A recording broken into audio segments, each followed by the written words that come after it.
We're going to shift gears a little bit and bring up my good friend Nir, talking about, is it raining unicorns? Is it raining unicorns? Yeah, I see some up there. Anyway, a snapshot from the Israeli startup scene, and I had a chance to take a look through his talk, and it meshes really well with what we were doing yesterday with the fund manager, and this whole discussion at its core about, as a VC, what do you do? How do you create value? And the Israeli startups and scale-up scenes seem to have gotten that down to a T. So with that as an introduction, let me turn it over to Nir, please. Everyone, let me share the screen. All right, everyone. Sorry about it. All right, thanks, Rick, for the intro, and thanks, Kevin. Kevin, I'm following your Consider's venture and your work, and you're doing a great job. I think we're going to see in a few years the tokenization is a major part of the whole VC environment. And thank you all for being here. And today's session is really maybe the next chapter or the sequence of my previous session that I talked in June, in the Boost 21 in June, in which I talked about the shift that Israel had gone through from being a startup nation, which was a phenomenon 15 years ago or 12 years ago, to being the land of unicorns. And I won't repeat today the whole thing that I discussed about and the reason that led to being a country as a land of unicorn. I won't repeat that, so I advise you to go and hear it again. But it will give you a perspective of what I consider here as the scale-up scene in Israel. So we're going to have a snapshot on that today. And basically, we're going to focus on understanding how value creation really looks like. And I'm going to use some of the strategy tools toolkit, and especially the startup series of strategy tools, and it will be visualized in a good way, I think. So maybe we'll start with a short intro about myself. I'm Nir Melamud. I'm the founder and CEO of Fresh Start, an advisory firm that helps entrepreneurs grow faster and hopefully smarter, utilizing go-to-market and digital marketing methods, strategic partnership, and investor readiness programs.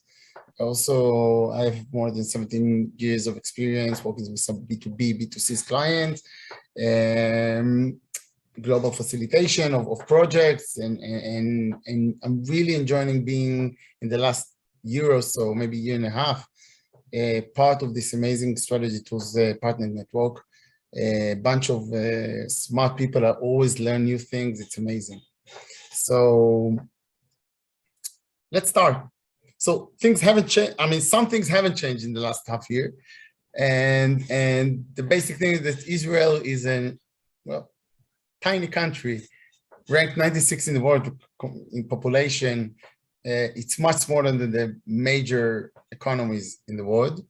And yet it's keeping its spot in the top 5 tech economies or market in the world. This is quite a phenomenon, and not only in the established economy, but also we see India rise as an evolving tech market. And in order to do that, Israel had to jump.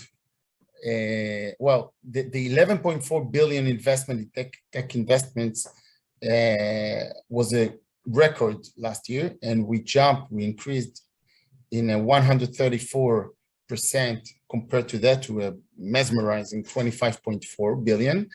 And just to align everyone, the global average tech investment rose this year. I mean, the global average was 71%. Now that is a result of an abundance of capital, low interest environment, which actually present lack of alternatives to invest in. So most of the pensions and private equity and major funds, etc., pension funds are starting to invest also and look at the venture capital ecosystem as an investment, and that's what made the whole thing rise. But it's not only about. I don't know why this. Do you see the headlines here, or only I see the toolbar? Do you see the headline good? Mm-hmm. Yeah. Headlines coming through. Thanks. All right. Cool. All right. So, but it's not only about tech investment and startups. At the end, we're talking about value creation, and the Israeli ventures created a massive value this year. And if we look at the exit, whether these are IPOs or M&A or SPACs that were popular during the last year or maybe 2 years, we are seeing a massive value. And when that happens, everyone's happy. I mean, founders are happy, the investors are happy for sure. The ecosystem, getting flourished and thrive. Government, taxes, and employment ratio and everything happy, and the people gives them pride. So when that happens, everyone wants more.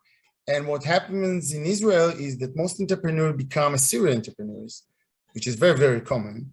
And the whole system is like getting into the trenches and work for that. And we can really see a kind of a perpetuum mobile, a self-propelled machine that feeds itself and increases. So this is really what happens when you see when unicorn becomes and value creation becomes more extended and more and creates more people engage with and help the whole system goes up. So let's go to the basics, but let's see how a unicorn is defined. So the definition for unicorn is that it's a privately held technology-based startup that has a valuation of over $1 billion.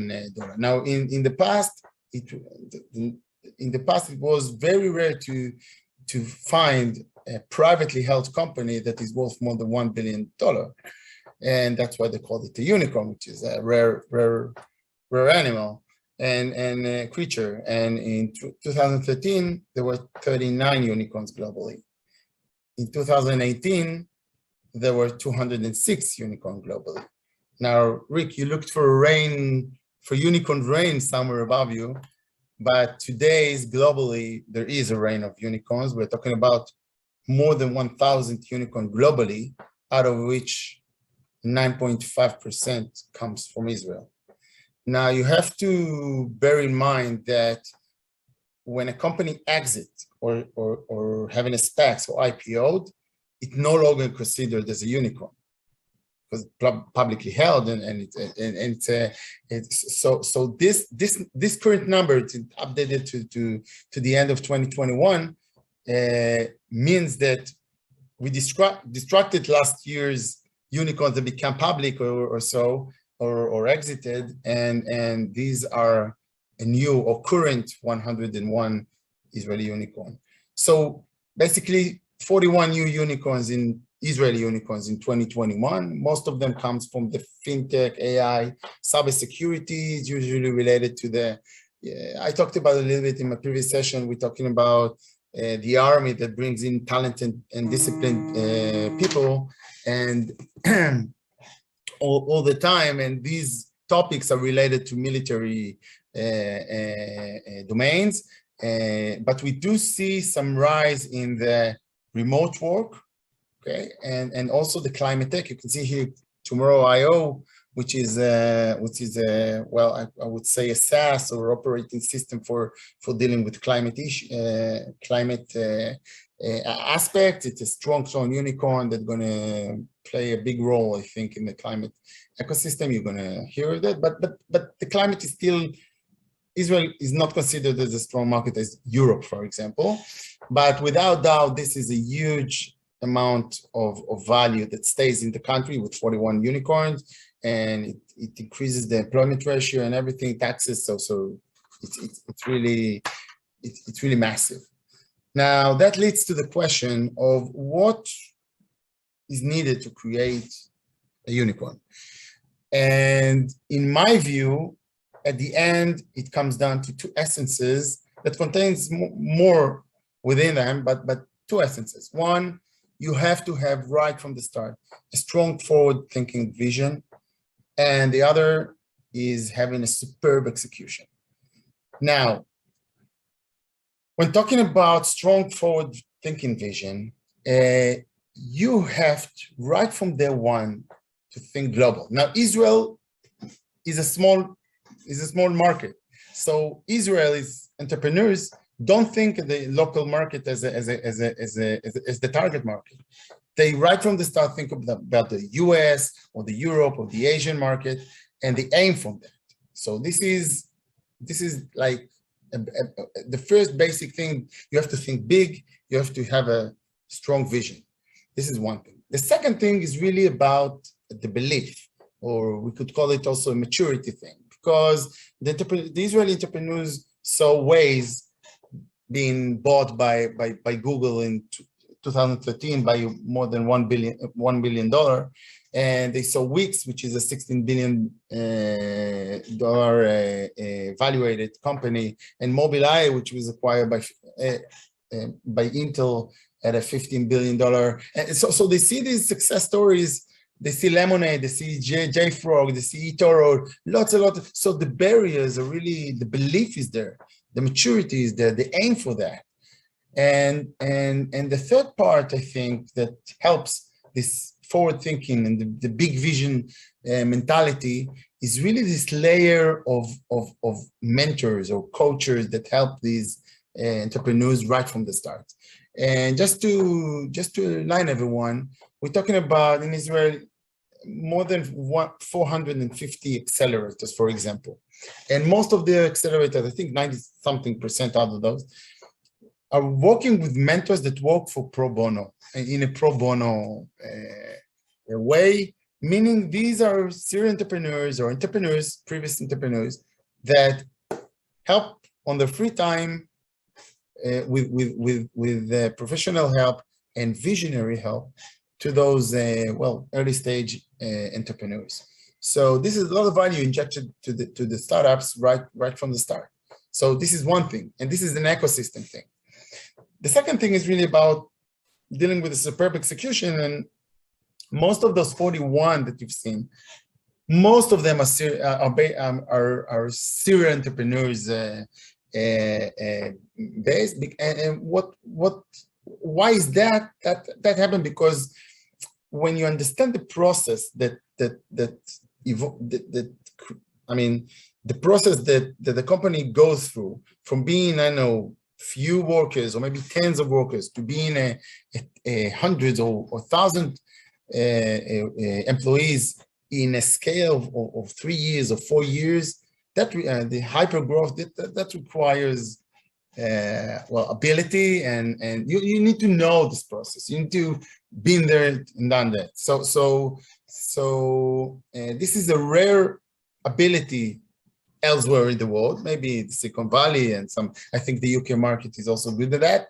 But in Israel, it's quite, you have this ability.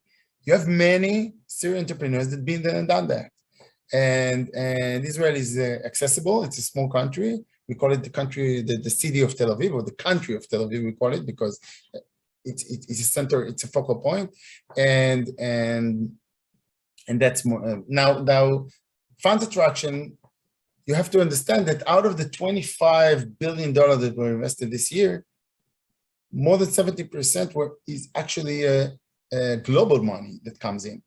So the ecosystem really attracts the funds and supports the ecosystem and the entrepreneurs and the whole thing. So bear this in mind. It's the basic that have to be done and in order to have these kind of ecosystem that creates unicorn.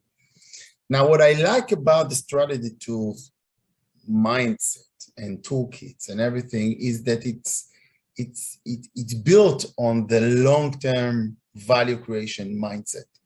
And in order to show you that, or to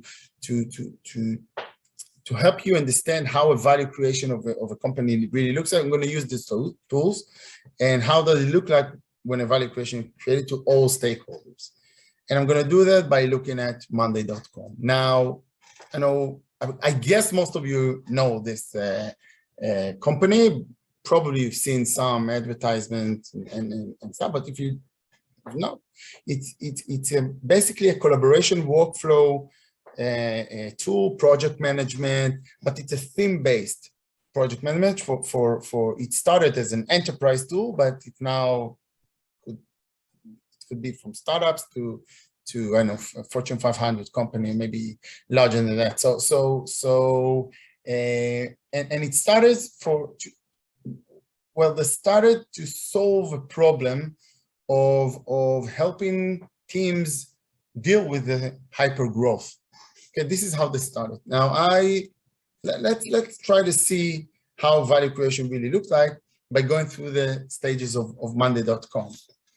And well, basically monday.com started by Eran and Roy, two Wix employees, and they Wix at the time in 2010 faced the hyper growth, and they faced the complexity of managing teams throughout this hyper growth. And they said, why won't we have a tool that help us collaborate internally for our teams? So they rushed up, they added one more person in their team to build something, and they built a prototype. It took them, they did it in the spare time, so it took them about 2 years, and they created a solution. And what they did was really looking to see if it really solves problem, if it makes sense to teams. So they started within the Wix teams. They called like 10 other teams. They use it on their own. They called 10 other teams to see if that makes sense and solve problem. And the first reaction was, yeah, it's an amazing tool. Okay, cool. So let's go to other clients that we can offer that to them. Again, no money, no payment for that. Still just checking if it makes sense. And they did so. So they reached out to 15 customers, and when they understood that it brings value, and these customers said, "Oh, yeah, we will pay for that," then they decided to spin off. They knocked on the door of the Wix CEO called Avishai Avrahami, and he told them, "You have my blessing." And they did a spin-off, a seed round, and they were called back then the Pools. Now, I'm not going to explain the whole mechanism of the canvases here, but basically they raised 1.5 million at an undisclosed valuation by two VCs firms, external VC firms, which is Entry Capital and Genesis Partner. Okay, and if we look at their scale-up map in a way, the x-axis is the life stages of a startup, and you can see that they are in the prototype part, where the concept or maybe product. You can see that they're looking to help. Let me enlarge it. So the problem was really employees that need to share updates without creating too much noise in the system, and they look for a themed internal enterprise communications tool. It's a SaaS, supposed to be a monthly subscribe per user tool, and at the time they reached out to 15 external companies, and plus minus thousands of employees out of these companies were using the tools back then. And they raised the capital. All right. So they had their problem solution fit. And at that point, it took them about 2 years. They recruited nine developers, and they were attracting first paying customers. They did it with a 6 back in 2014. And look at that rise. Look, in 1 year, and we're talking about enterprise customers, okay? A rise in 1 year from 6 paying customers to more than 3,000 paying customers. That reflects more than, I know, it's hundreds of thousands of employees that were using in 1 year after doing the MVP. Now, what it does, it really implies that you are the market is big enough for you and your product is fit to that market. Okay, that's where they were. And at that stage, when you reach the product market fit stage, they decided to go to, and it's a common thing, to go to their A series. And on the A series, again, there were only two VCs, a follow-on investment, investing 7.6 million, again, at an undisclosed valuation. And this is a good signal because these VCs are really understand, I mean, they have the due diligence, they know the numbers, they know everything, and they kept the whole, I mean, they rushed to pay the money once Monday.com needed it, the pulse at the time, and they invested the money. Okay, so this is how the scale-up map look like. I won't go into details, but they know that they're forward thing and they need to grow fast. And they decided to do it online through events and PR. They were looking more on the US and Europe, mainly English speakers country. That was the main language in on the system. It's 2016, so a mobile app was a must back then. And they also saw that Microsoft acquired Yammer back then, and they thought of having an exit potential with the big ones, with the Facebook and Google, but it faded away later on. All right. A near quick time check. Probably 3-4 minutes because we do have to have a small break before the next breakout. So, yeah. So I'm rushing. All right, so okay. No, this is really good, but hit a couple of key points, and there might be a question or two. All right. So rapid growth from the right to 49K customers, 2 rounds. You see in the C round here. Again, look at how a follow-on investment comes in, and 50 million and 500 million is a great value for the founders, for example, because it's less than 10% equity for 50 million. It really implies that this company done well back then. You see the expansion here. They rebranded the name to Monday.com. I'm rushing, and look, they have now new objectives like having not necessarily an internal enterprise communication tool, but rather a work operating system. This is a new big vision that they have. Okay, they rushed super fast to an IPO. In 2000, it took them a year to double their customers to 100K customers. And at that point, they raised this series at a 1.9 billion valuation. So here they became a unicorn. Right, I'm rushing. After that, in June 2021, they were listed in NASDAQ at a 7.6 billion valuation. Now you can see the massive value that came out very, very fast, and that happens because they could double their customer count almost every year or every 5 months at the beginning and a year right afterwards. Now, let's see some parameters of value creation. So look at the ARR. ARR is the income, the annual revenues that they were producing. So in 2018, there was 32 million ARR. 1 year later, it's 78 million ARR. You can see 161. And nowadays, there are 320 million ARR. By the way, they're a public company. They're valuated more than $15.6 billion. Okay, that's a lot. It's also value creation for the customers.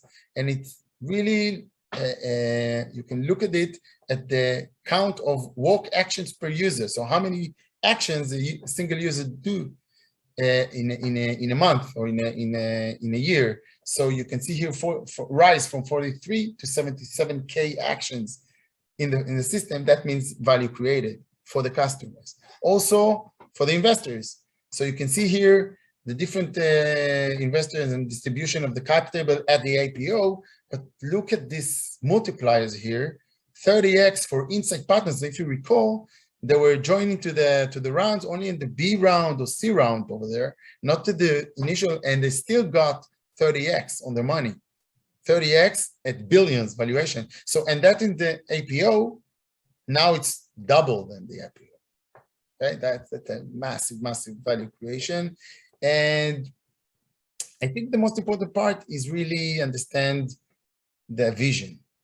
And you have to think global from day one. This is Uri Levin. He's the co-founder of Waze. He's a serial entrepreneur. He's been engaged with many, many startups. And follow this guy. He has some smart things to say about the entrepreneur world. I advise you that. All right. All right. Thank you very much. Welcome. Good? No, that was a really good talk about value creation. And what I appreciate, of course, is all the use of the strategy tools, templates, and roadmaps, and so on, all the way through. So I'm definitely going to be using this as an example when I talk to scale-ups and the potential there. So it's not just an Israeli message, it's a global message for sure, Correct. how to build a scale-up.